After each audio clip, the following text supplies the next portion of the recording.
Добрый день, здравствуйте, дорогие зрители, слушатели. Сегодня хочу поговорить о такой проблеме, как бронхолегочные заболевания. ОРЗ, ОРВИ, ротавирусные, как хотите их называйте.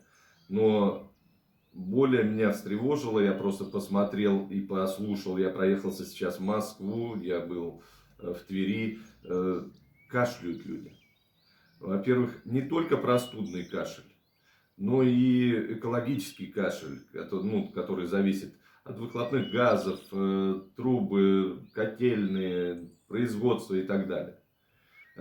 Что скажу? Самое действенное всегда было, есть и будет, это барсучий жир. Это настойка восковой моли, которую сейчас мы даже изготавливаем уже на глицериновой основе, не только спиртовые вещи, да, есть. Это, конечно же, красный корень. Это, конечно же, алтей. Алтей и как корень, и как цветки.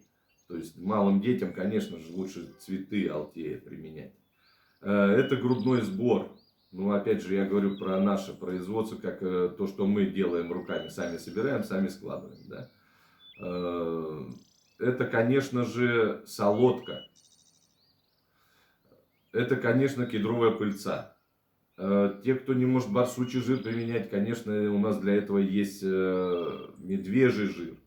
Бесспорно, почти такая же, как барсучий жир, но более приятная, если это правильно сказать, да, приятная в применении. То есть дети его более спокойно едят. Это, конечно же, мед. Хотелось бы сказать отдельно про мед, что мед должен быть настоящим. Поэтому на сегодняшний момент те аферисты, которые сидят на всевозможных ярмарках и продают там наш алтайский мед, 26 сортов, такого не может быть априори. Продают еще какой-то мед. Самое главное, я не говорю, что все. Самое главное, чтобы вы знали этих людей. Чтобы кто-то мог за это ответить. А лучше всего, конечно, индивидуально там.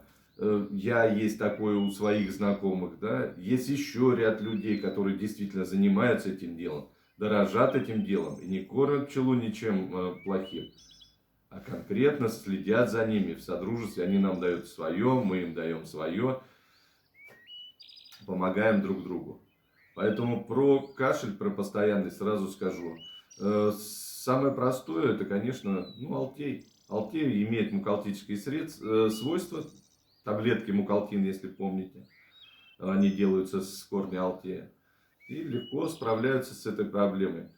Поэтому также забыл сказать про нашу любимую пыльцу. Именно кедровую. Не цветочная, не пчелиная, а кедровая пыльца.